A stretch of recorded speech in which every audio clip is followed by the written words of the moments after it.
very much, Chief Wales. Thank you very much, Sir Fawolizo, for having me. Prof Chess Media, Chief Wales Media. You people have been really, really awesome to us. In fact, you're national treasures to us because you've really brought the publicity of Nigerian chess to greater heights globally. And your fellow compatriot just turned 40 some days back. Sir Tunde Ogunshiku, he just turned 40, the Africa Chess Media. That's another person that in your peer group, you guys have been so awesome, and I must really commend you. The reason I'm commending you is in my capacity as vice president of the Chess Players Association of Nigeria, which you people had so much to do in actualizing, and the whole idea of how I eventually came out unopposed was practically because you people saw a lot in me that I am yet to even see in myself. So on that note, the current board is really doing a lot of internalization. Permit me to digress a little bit. And based on that internalization, like I said, the board will be expected to come up with a lot of policy frameworks in a very short while, and we'll make that public for everybody to see. I can say this because I have the permission of my president, Mr. Oluwadara Adegbayi, who is also a known name in the Nigerian chess circle. At this point, before I even go any further, I am really, really impressed and humbled at the same time that the great I am Watu Kobese is among the audience for this event. Uh, the Abuja Elite Chess program is currently ongoing. I'm also a participant there, so we'll have to juggle so many things because the vice president of Nigeria Chess Federation is here in person, Mr. Prince Adeyinka Adewale. So many other members of SIPAN are here. The event was organized by the welfare director of SIPAN. So having put that on the cards, the welfare director is no other person but Mother Cassandra Mendie Otobong. Yes. The communications director of SIPAN, Mr. Shola Peters, is also here live and direct to give the welfare director moral support. And you will definitely be seeing clips of the environment, the events that's going. It's so unfortunate that logistics could not allow you and responsibilities could not allow you meet up, Chief Wales. Perhaps if you had met up, we would be in the same area. I'm talking to you people from one of the meeting rooms of Cafe One. It's a very wonderful place. It's one of the best venues for chess I have seen in Nigeria, to be honest with you people. And subsequently, we'll be doing a lot of lectures from here, how we discuss with them. So this series is going to be a continuous process and a continuous program. I can assure you that. I can announce that to you. For our class today, we'll be going into very, very interesting games that we're going into very interesting games that help us to advance our knowledge of endgame. A lot of times, like I always say, you don't start a game without the end game in mind. You always have to think about the end game, like what's going to happen, what's going to happen, what's going to happen, what's going to happen, what's going to happen. If I like this pawn structure, will this pawn structure be favorable to me in the end game? If I like this,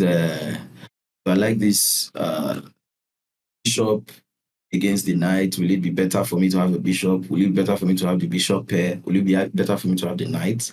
Should I double my rooks? All these questions get answered in the end game. So on this note, I would like to take us into one of the very, very important games that I played. One of the very important games that I played with at the Abuja Chess Summer League. That game was played. It was played between myself and I'm trying to share my screen now. So this game was played at Top Ranks Hotel, Jabi, Abuja. It was the Summer Chess League for 2018. That was the maiden edition of the Summer Chess League for 2018. So in that chess league, it was organized. The summer chess league was organized by Bruv Chess, and that's the Master Fawolizo, in collaboration with Mr. Oluwadara Adegbayi. Top Ranks offered their hotel to host this event. I was playing for Team Bruv Chess. I was the captain for Team Bruv Chess. Oluwadara Adegbayi was my teammate. We had other teammates. Even Fawolizo himself was on the team, but because of organizational issues, he had to majorly allow his other players to play. So we've come a long way. And this particular game, I played against a member of a chess club called, I think it was Gambit. Was it Gambit Chess Club? We had a lot of chess clubs in Abuja, and this is one of the things that SIPAN is going to be reviving. We want to have so many chess clubs, more than 100 chess clubs, if possible, in one state. We want to be able to go to that length so that membership can really grow from that angle. So, can you see the screen, Chief Wills? Very clear, sir. I can see the screen. Okay. All right. So now this very interesting game, started with on to d4. I had just come back from the SIPAN Chevron Chess Challenge of 2018, where I tied for first place in the 1801 to the 2000 category with 4 other players. So my head was really hot. I was just about a year being a candidate master of chess. I was really, really understanding that I had become a very positional player. Other than that, I usually play the opening with e4 because I was a Fischer fan. Then later I became an Anand fan, like that. Like my mentors were changing. So my opponent responded with the Budapest Gambit. As he responded with the Budapest Gambit, he actually came late for this event. So when he came late for the event, his clock was really short. And somebody that is short on time respond with the Budapest Gambit, I realized that he was trying to take me into murky waters so he could swindle me and probably get a very befitting position where my time will now go down. He would now balance up. You have the upper hand. So when you're offered a gambit in chess, and your opponent that is offering you the gambit feels so confident offering it, it's really dangerous to accept it because you have no idea whether you're walking into a book line that he just finished preparing for you particularly, which may have been the reason he even came late to give you time odds as well. So I decided to decline the offer and I played d5. He brought his bishop out to c5. I blocked the eye of the bishop because I didn't want any funny shenanigans.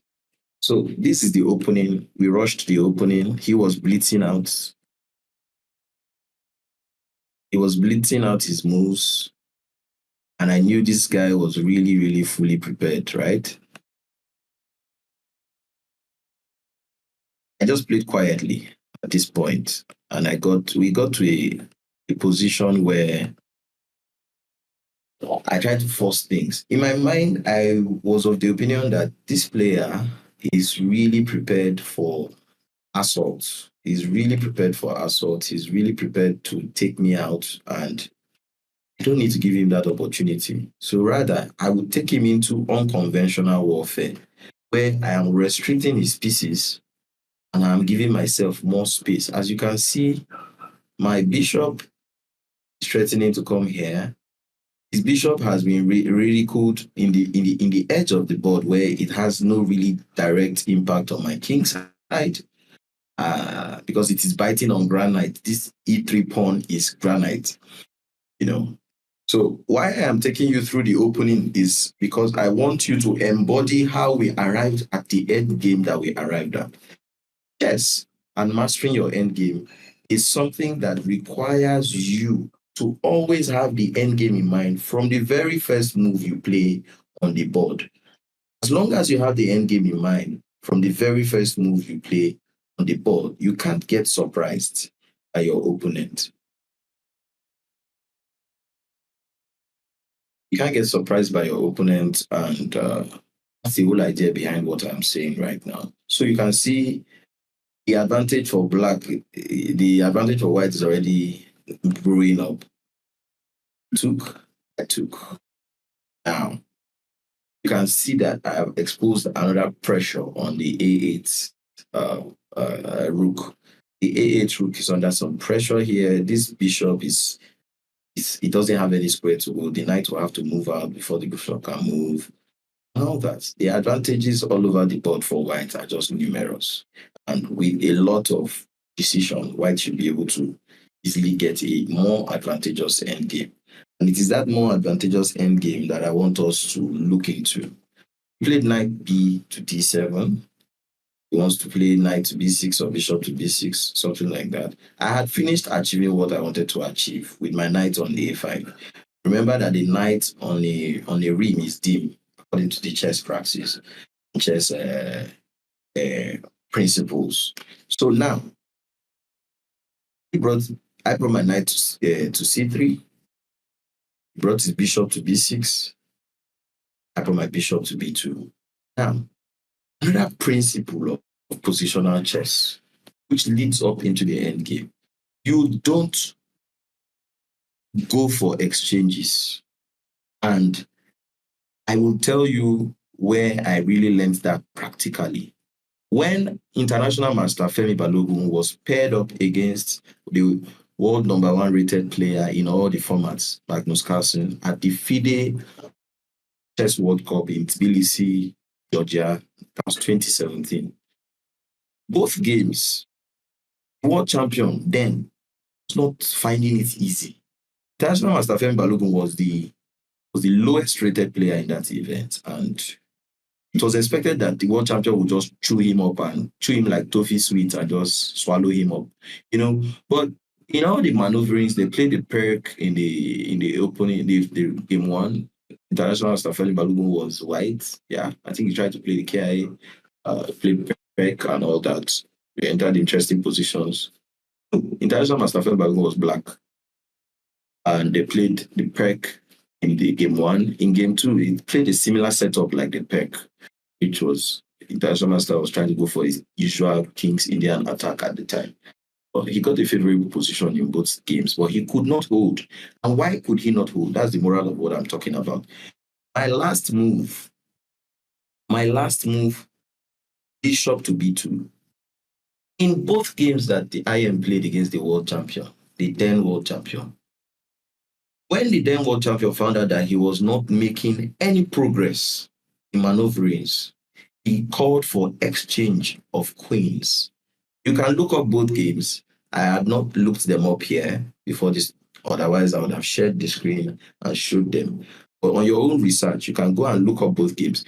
Both times, immediately, he called for exchange of queens. And International Master Femi Balogun accepted and went for the exchange. International Master Femi Balogun lost less than 10 to 15 moves after exchanging queens. That tells you a lot, because the end game was more favorable for the world champion. He knew the end game was more favorable, and that's why he called for exchange, and International Master accepted. In this position, my opponent called for exchange with his move bishop to b6, right?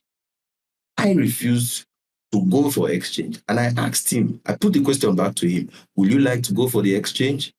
And he went for it. Then I brought my queen. You can see that my queen has dominated the open file, and I'm planning to castle. After I castle, my rook is definitely going to take up that file. You will watch how that plays out in this game. Queen a8, he's calling for another exchange. What do? I simply castle. And then he had a rethink. This one that he's calling for exchange, and I'm rejecting his exchange and pushing the question back to him. Should he go for that exchange? Should he not? He called for another exchange again. His belief was that as he's exchanging off pieces, he was going to have a playable endgame. Knight takes, bishop takes, knight d2. Bishop to g6. Rook. Bishop to g6. Rook to c1. Because I'm now beginning to threaten to open up this I'm trying to threaten to open up this C file and bear down on his pieces. He has this backward pawn. This bishop is looking useless.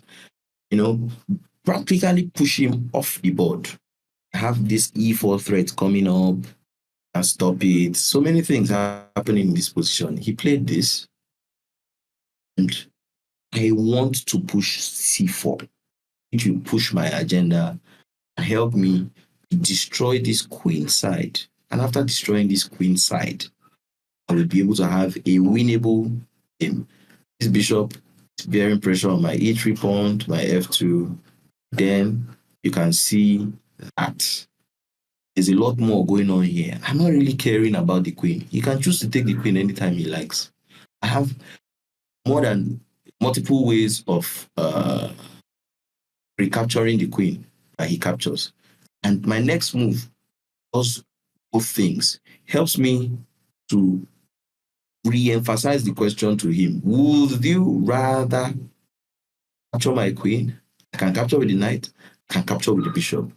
In chess, it's always good to reduce your opponent's options and increase your own options. Sometimes one move can do 5 things for you. If you're in a position where one move can achieve 3 things for you, you're practically almost winning. If you're in a position where one single move can achieve, I give you an example. This last knight move, it bears down pressure here. I can decide to capture with the knight if I want. I can capture with the bishop, and the knight is still defended. If he brings his rook here, I still have multiple plays. And now I've reinforced my push for c5. This c5 push is very critical to the winning of this game. And you will see as the game proceeds. f5 was what he pushed. He was trying to counter on the opposite wing of the board and distract me. All these things he was doing, he was blitzing out his moves. So you can imagine the pressure I was under not to cave in, because you have the quality of time, you have plenty of time. He played you a gambit opening, and he's now brushing and blitzing out all the moves. I was not blitzing back. I was taking my time, analyzing and finding out what exactly I would want to play in this position. I pushed my c5. I didn't care about his f5 pawn push. Pushed my c5, and he came for queen capture.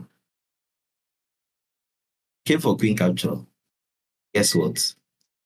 Captured with my rook. Because I had seen a very interesting variation that is going to play out on the board. He did take c5. I did bishop to b5. That was the whole idea of the pawn break. The idea of the pawn break was that his knight is hanging now. I am threatening the knight. This knight is under threat. Has already taken a pawn. It's a temporary pawn sack. He would have to defend the knight. If he moves the knight away, the rook dies.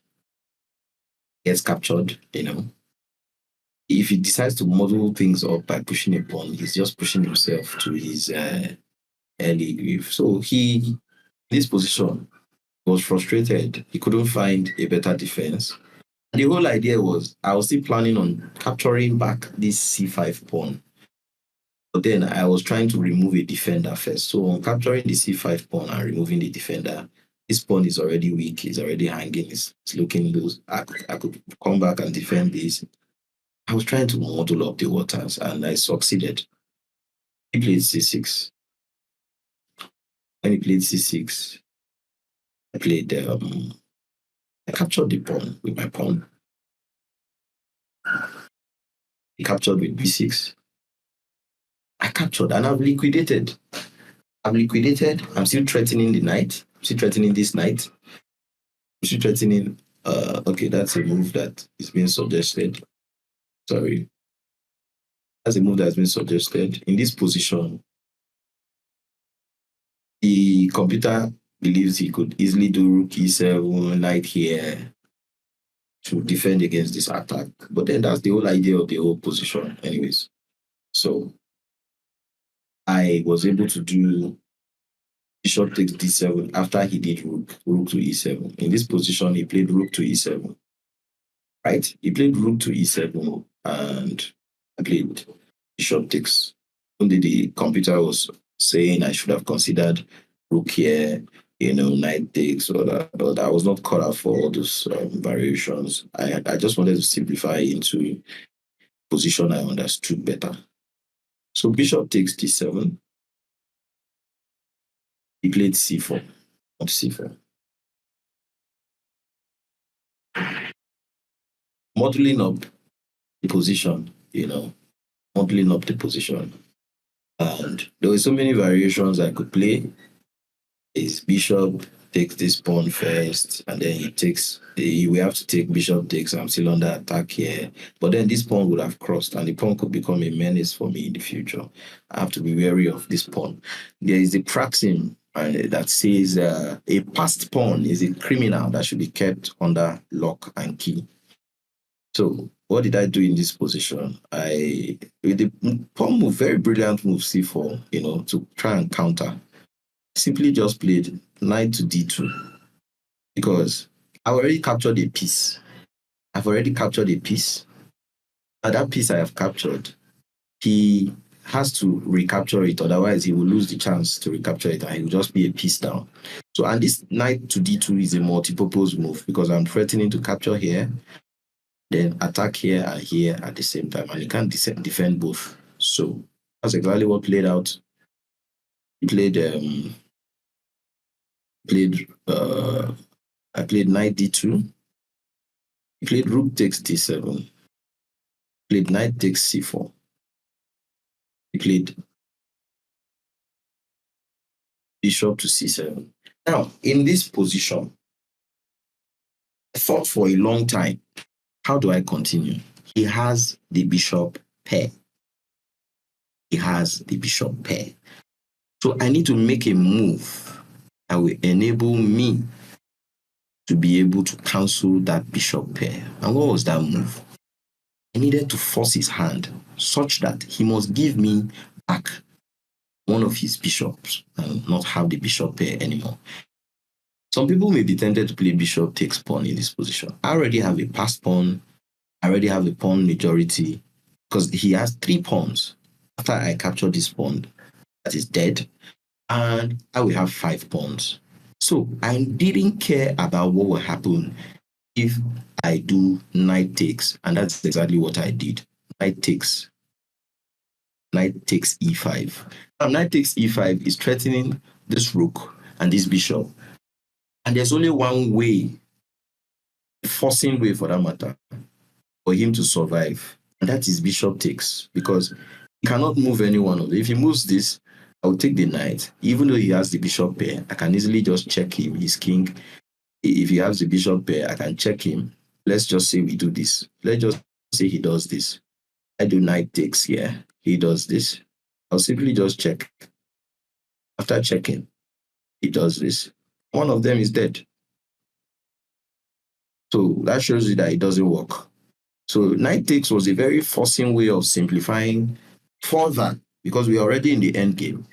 Knight takes was a very, very simple, forceful way of simplifying further into the end game and ensuring that my opponent's chances of surviving were stifled completely.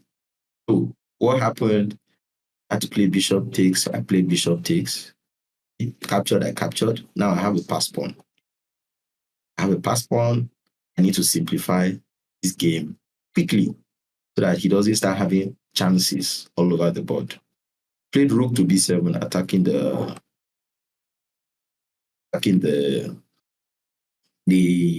passed pawn that is a pawn island on its own. You know what we call pawn island? This is pawn island.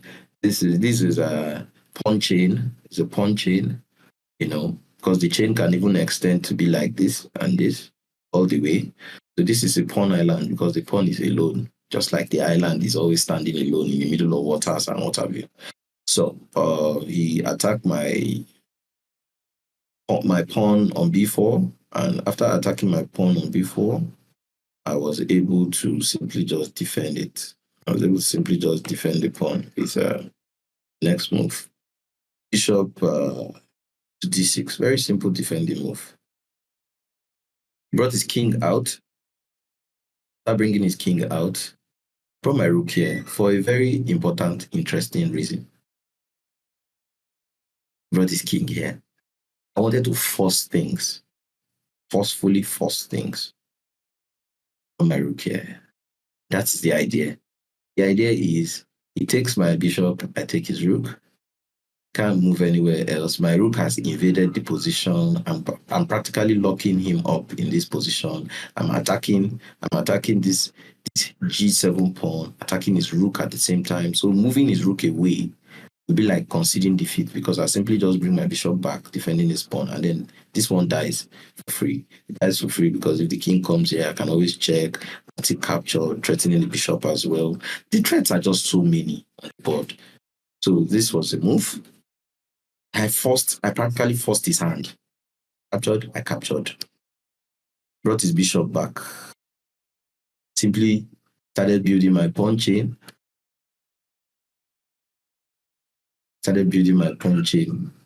This move I learned from Magnus Carlsen. He's always fond of restricting his opponent's weaknesses so he can go behind and gobble them up later. It's a Magnus Carlsen move. I wonder what he was trying to achieve. At this point, I was expecting my opponent to respectfully just resign because he was lost, but I think he was battling with the upset of what was happening to him. I attacked the pawn here to force him to also create more weaknesses in his position. So you can see my invasion. This endgame practically just plays itself out. Good. Now that I have saddled him with this weakness, these pawns cannot move. I have to attack this strong pawn and diffuse it as fast as possible. I captured. Brought his king there to attack my bishop. And after bringing his king there to attack my bishop, I wonder what I was thinking. At this point, I just felt anything wins because I now have two pawn islands that are passed pawns. And there is enough to overwhelm this bishop. The bishop is practically just useless. So, brought my king out, knowing that if he brings his king here, I have my bishop, check him here, and take him out of the position. I want to now bring my king over to this side. I want to bring my king over to this side of the board because nothing is happening on this side anymore. These pawns can't go anywhere. I am now having the luxury of two passed pawns that are going to overwhelm this bishop. My own bishop is practically a very wonderful bishop to support the motion. The square on which this B pawn is supposed to queen is a square that this bishop can protect. And this pawn as well is going to help in bearing down on this bishop, as you will see in this game. So the king came here, check. Like I rightly told you, king in position, check first.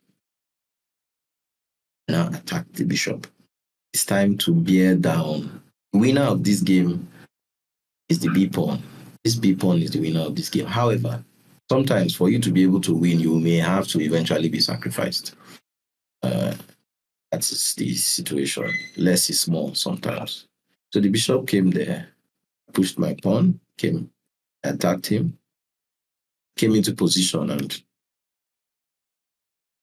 I just pushed the pawn. So he captured the pawn. He resigned. So my opponent was upset, angry, but Frank Ayo actually is a very good friend of mine.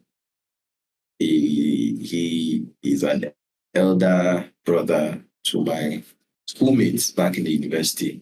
And I actually got to find out about him from my schoolmate, a lady. But she found out I was always playing on the school chess team, Nasarawa State University, Kefi. And she told me her elder brother plays chess too. So I used to go to Use Zone 6 in Abuja, meet him there and play. So when we met in this tournament, we were not meeting as friends, we were meeting as foes, as enemies. And I believe I did justice to surviving his gambit.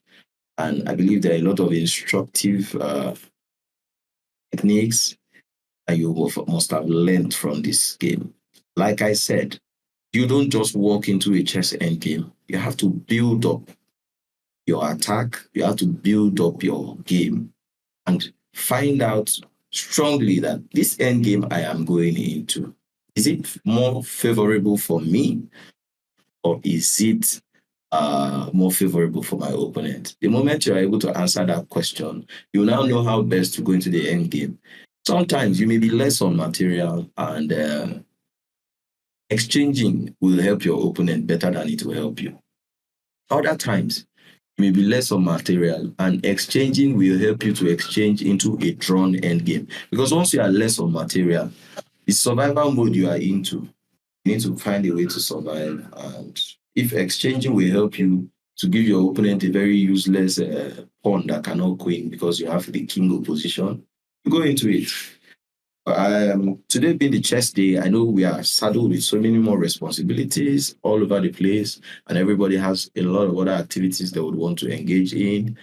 I would not want to take too much of our time, and I'm now open to questions. If you want to ask the questions with regards to the game, the screen is still being shared. You're welcome to ask your questions, and I'll try my best to answer them as much as possible.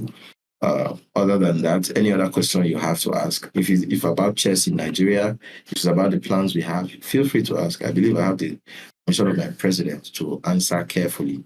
So I thank you very much for this opportunity, and I hope you enjoyed this class.